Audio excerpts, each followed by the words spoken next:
Merci Madame la maire, mes chers collègues. 2018 a été une année décisive pour la libération de la parole des femmes.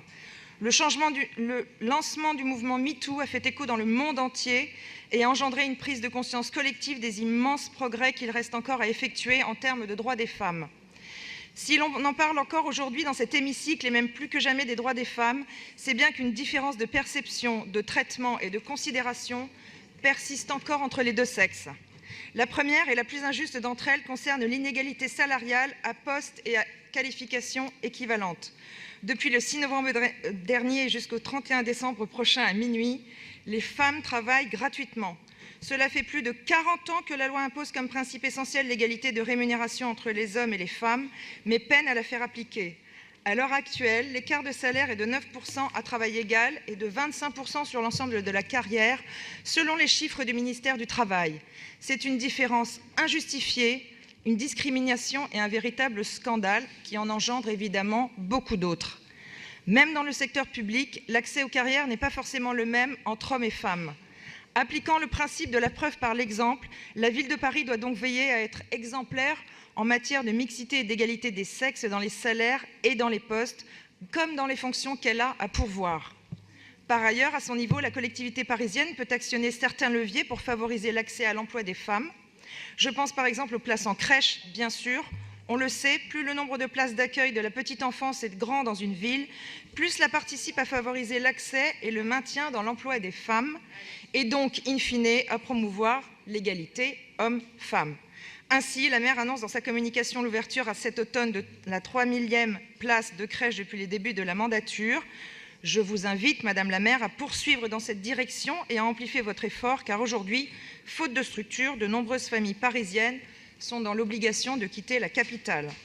Par ailleurs, j'aimerais aborder un sujet particulièrement grave et important, celui des violences faites aux femmes. Nous nous devons collectivement de ne pas baisser la garde et redoubler d'efforts dans le domaine des violences féminines. Je vais vous rappeler certains chiffres pour que les Parisiennes et Parisiens prennent conscience du caractère tout à fait massif du phénomène. Une femme meurt tous les 3 jours en France sous les coups de son conjoint. 600 000 femmes en France sont victimes de violences sexuelles tous les ans et 100% des utilisatrices de transports en commun disent avoir au moins une fois été importunées par un homme lors de leur trajet. Face à cette réalité, nous avons voté le 4 mai dernier une augmentation de 23% des subventions aux associations qui accompagnent au quotidien les femmes victimes de violences dans la capitale.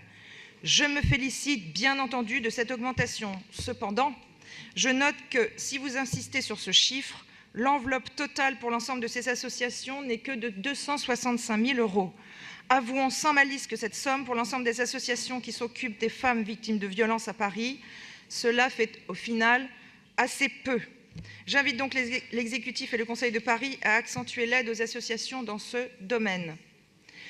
La Ville de Paris doit également davantage travailler sur la question du relogement des femmes victimes de violences. Au Sénat, j'ai récemment fait voter à l'unanimité un amendement à la loi ÉLAN pour que le plan départemental d'action pour l'hébergement des personnes défavorisées prenne en compte les besoins des personnes victimes de violences au sein de leur couple, de leur famille, menacées de mariage de force ou contraintes de quitter leur logement après des menaces de violence ou des violences effectivement subies.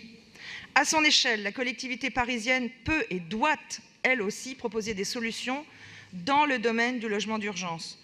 Pour ces femmes en détresse, plus qu'un simple toit, un logement représente la possibilité d'une nouvelle vie et d'un nouveau départ essentiel. Enfin, j'aimerais conclure mon intervention en évoquant la question de la santé publique qui est, comme on le sait, un facteur possible d'inégalité. Dans ce domaine, la Ville de Paris doit faire en sorte que l'accès à l'information médicale soit facilement accessible aux femmes, surtout concernant les pathologies spécifiquement féminines, cancer du sein, endométriose, etc., et qu'aucune entrave ne vienne troubler l'information sur le droit à l'avortement. À cet égard, je me félicite de votre annonce, Madame la maire, portant sur la création d'une cité de l'égalité et des droits des femmes qui accueillera notamment des consultations en santé. La santé publique est un sujet déterminant qui touche à l'égalité des sexes. La mairie doit donc renforcer l'information et la prévention des maladies féminines, notamment le cancer du sein, cancer le plus fréquent chez la femme.